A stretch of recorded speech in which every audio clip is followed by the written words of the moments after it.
Hey, Mike, how are you? Great, thank you. And I'll tell you, this is really powerful stuff. And we really haven't heard a lot from Brian Dawkins, but did you get a sense? I mean, he was like angry, like looking back on it, or I mean, what kind of read did you get from him?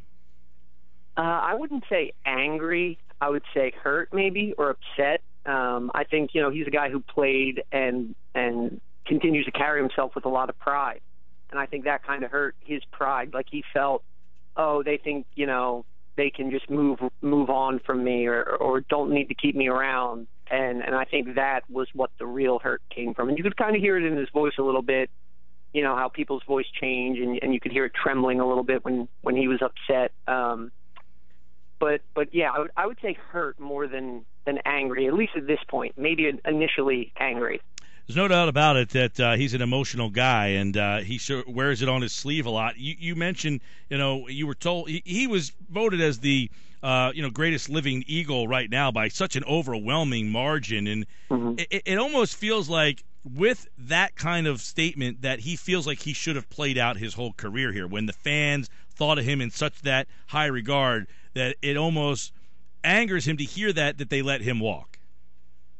Absolutely, and the fans were angry, obviously.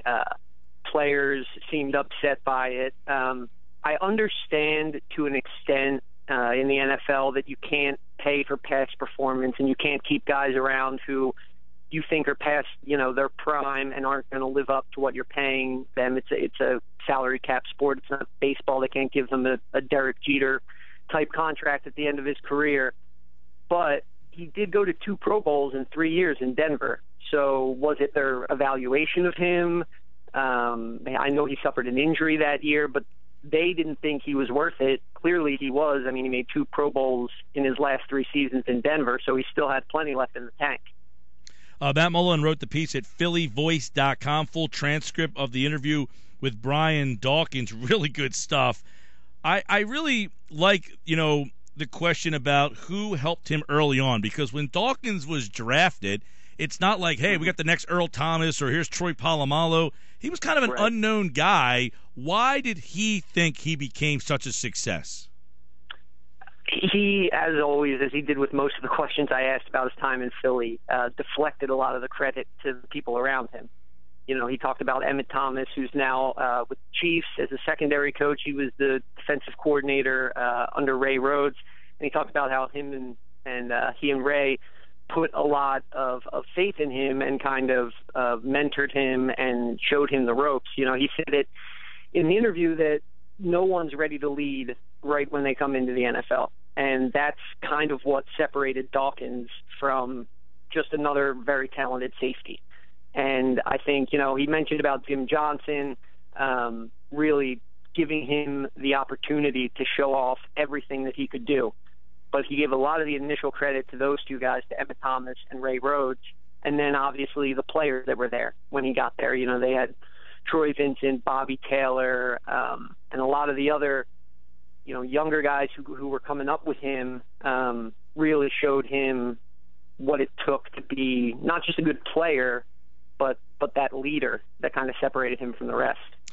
How did he describe leaving Philly? How did he kind of break it down in terms of, I know it says it wasn't probably a mistake, it was definitely a mistake. It was definitely a mistake. It sounds like he thought, it was a business. He said, you could say it's business, but this wasn't business. So how did he kind of surmise how it all ended in Philadelphia? Well, he was looking at it as, okay, if it was a business move, he said it right on. He was not going to ask for a ton of money. So if it was a business move, why not engage in that conversation and try to get him in here for a relatively cheap price? Maybe not cheap, but cheaper than what he had been making. And he felt like that wasn't even an option, and they were just kind of ready to move on and were ready to cut the cord. And around that time, there was a lot of talk about the Eagles being mercenary, like in the way that they handled players once they hit 30, once they got over that hump, that they felt like, oh, well, they're useless now. Let's go get someone younger and cheaper. And he was 36 at the time, so he was up there. But I think he was willing to to do something for less, because he really wanted to stay in Philadelphia, really wanted to. And that's interesting. So he really wanted to stay here. He said it wasn't, business. It's not business, though. They could have fixed this. How does he feel now? Who does he hold responsible, or how does he feel as the organization now? Because the way that you kind of describe it, and the way I guess he described it, would sound like, I don't want anything to do with this organization. They turned their back on me. They didn't give me a chance. Is he past that, and does he blame anybody? I would say that I think some of the people he would blame are no longer here. And you can look at, whether it's Joe Banner or Andy Reid. And I don't know at the time how much Andy Reid would have had to do with that decision. But I think the one answer when he was talking about coming back here, he said, I wasn't going to let a couple of individuals ruin what that meant to the city and to the fans and to the organization as a whole. I probably should have pressed him there, but I didn't really want to make the story just about his exit. But I think you can kind of read between the lines and figure out who he was talking about in that spot. But now, I think after he came back, I think he is looking at it more as the big picture, that the organization isn't just the people who work at Lincoln Financial Field and the NovaCare. It's the fans, it's the people who came out, who paid the money to see him play, who cheered him on. And I think he knows that, had he not come back or had he publicly held a grudge, that would have hurt that relationship with fans, and that was the last thing he wanted to do. Matt Mullin's with us, PhillyVoice.com. They ran a vote for the greatest living Eagle, and they had 10. How wide of a margin did he win by?